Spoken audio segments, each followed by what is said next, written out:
setengah tahun lah, bukan setengah bulan, setengah tahun yang lalu ada teman saya bawa grup ke Indonesia, ke patung dari Kuan Im. Saya juga sama. Saya juga bawa ke Kuan Im. Dari?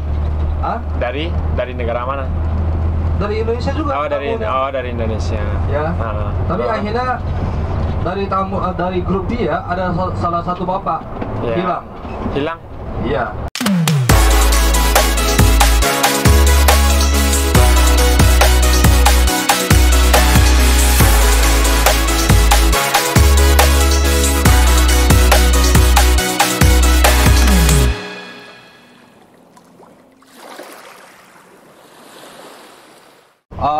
Majuin ekonomi China.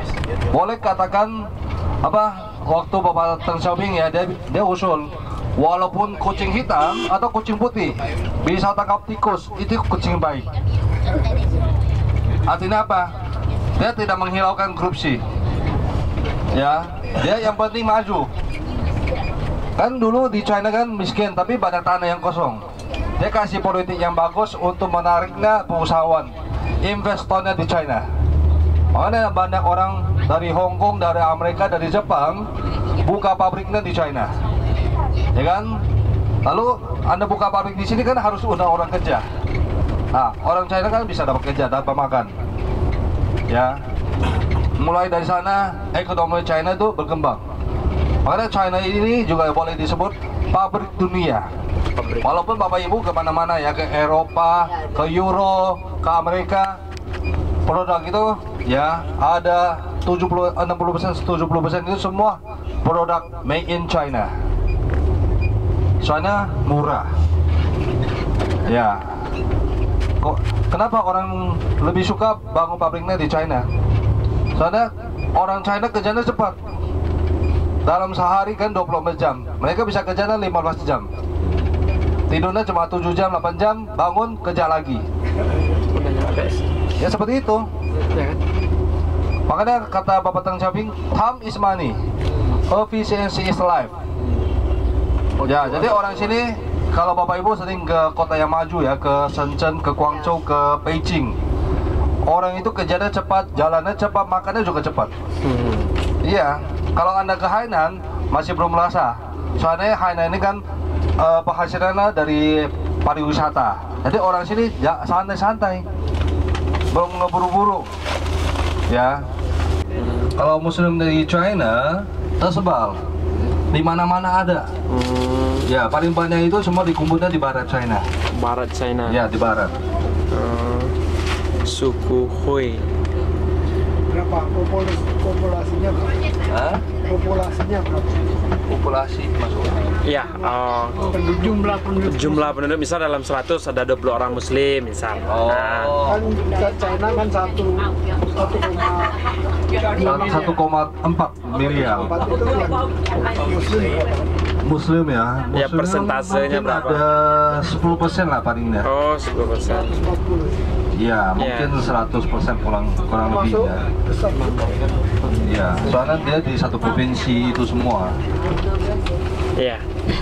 Soalnya kalau Karena siapa berani, siapa takut? Ayo. Ya, kita jalan kaki aja. Soalnya kalau biasa orang agama Buddha ya mau sembahyang sama Kuan Im, dia harus bergiat. Nanti Bapak Ibu kadang-kadang bisa di situ bisa lihat orang yang mau sembahyang sama Buddha ya. Dia dari pintu masuk jalannya tiga langkah akan duduk sembahyang, 3 langkah duduk sembahyang sampai di Kuan Im. Iya, ada. Sampai di Kuan Banyak Im. itu orang lokal atau bisu. Saya jalan 3 langkah kan atau apa namanya? Ya itu pokoknya untuk sembahyang tutup ya kan. Nah ini tergantung percayaan juga Bapak Ibu. Yeah. Ini saya ada cerita satu ya. Kemarin setengah tahun lah, bukan setengah bulan, setengah tahun yang lalu ada teman saya bawa grup ke Indonesia, ke patung dari Kuan Im. Saya juga sama. Saya juga bawa ke Kuan Im. Dari Hah? Dari negara mana? dari Indonesia juga. Oh dari Indonesia. Ya. Ah. Tapi Oh. akhirnya dari grup dia ada salah satu bapak Ya. hilang. Hilang. Iya. Hilangnya 7 jam. Ya. 7 jam. Orangnya kemana? Shanya Waktu itu udah lapor ke kantor polisi. Sampai makanya nanti Bapak Ibu kalau mau jalan di dalam tolong bareng. Jangan jalan sendiri ya. Soalnya taman itu luas sekali, saya nggak bisa cari Bapak Ibu. Iya, iya. Saya paringnya ditunggunya di meeting point. Tunggu di situ.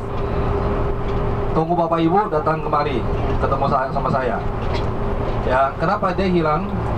Dia dari tempat yang meeting point yang tadi saya bilang itu, dari dalam jalan kaki 3 kilo 5 kilo, jalan keluar. Dia jalan sendiri, jalan ke kampung yang di luar taman. Lalu dia tidurnya di bawah pohon kelapa. Sepatunya udah lepas, udah buang air besar di dalam sana. Dia bukan kecapean. Panik. Si bapak itu umurnya sekitar 50-an 60. Dia lahirnya dari zaman dinasti Tang. Ya, dari zaman dinasti Tang. Lalu orangnya baik. Kalau ada orang yang susah, orang miskin, dia bantu. Dia sering kasih makan, kasih duit, bantu. Tapi kan dia sebenarnya cowok, ya. Dia kan dulunya cowok. Tapi kenapa akhirnya berubah jadi cewek? Nah, ini ceritanya. Nama Kuan Im, nama yang lengkap itu Kuan Sein. Pasein. Ya, tapi belakang kita ini sebutnya semua Kuan Im aja. Dewi Kuan Im kan? Yang hurufnya yang di tengah itu kemana? Namanya Kuan Sein kan dulu, dari zaman dulu kan kita semua panggil Kuan Sein Pusa. Tapi di belakang ini kebanyakan semua disebutnya Kuan Im aja. Soalnya dia lahirnya dari zaman dinasti Tang. Kalau dari zaman dinasti Tang ada satu kaisar namanya Li Shimin. Li Shimin. Ya, itu kaisar yang terkenal.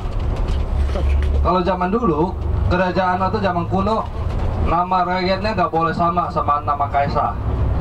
Kalau ada satu mengeja atau satu huruf yang sama, itu harus hilang, hapus. Ya, soalnya kalau ada yang sama itu nggak hormat. Ya, nggak hormat sama kaisar. Makanya su yang di tengahnya sama. Terus beda. Ya kan, nama kaisar Li Shimin, nama Kuan itu Kuan Sein. Su yang di tengah itu sama. Akhirnya dihapus. Jadi belakang ini semua disebutnya Kuan Im. Tapi kenapa dia dari cowok berubah jadi cewek?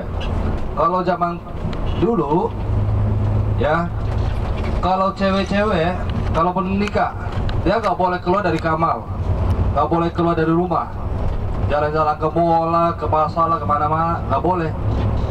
Cuma bisa di rumah aja. Dan lalu, walaupun mereka mau nikah, itu langsung dijodohin sama orang tuanya. Seperti Anda, oh harus nikah sama orang ini. Mungkin cowok itu ya, mukanya belum pernah ketemu, udah langsung bisa nikah. Itu zaman dulu, ya kan? Jadi nggak bisa bebas pacaran kayak zaman sekarang. Bisa pacaran, ajak ke bioskop, ke mall, nonton film, ya kan? Nggak bisa. Nah, apalagi di dalam kamar cewek nggak boleh pasangan kamar cowok atau patung cowok. Itu utusnya suci, utus suci. Nah, jadi kalau cewek-cewek mau doa sama Kuan Im atau mau sembahyang sama Kuan Im, gimana caranya? Gak bisa. Dia gak boleh keluar dari rumah, gak boleh ke wihara. Nah, mulai dari sana Kuan Im itu akan berubah wajahnya jadi cewek.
高岛。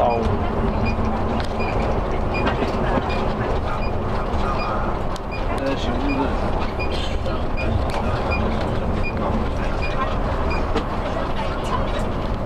你看，像鹿北的公园啊，烟龙湾啊，都有到。冷冻。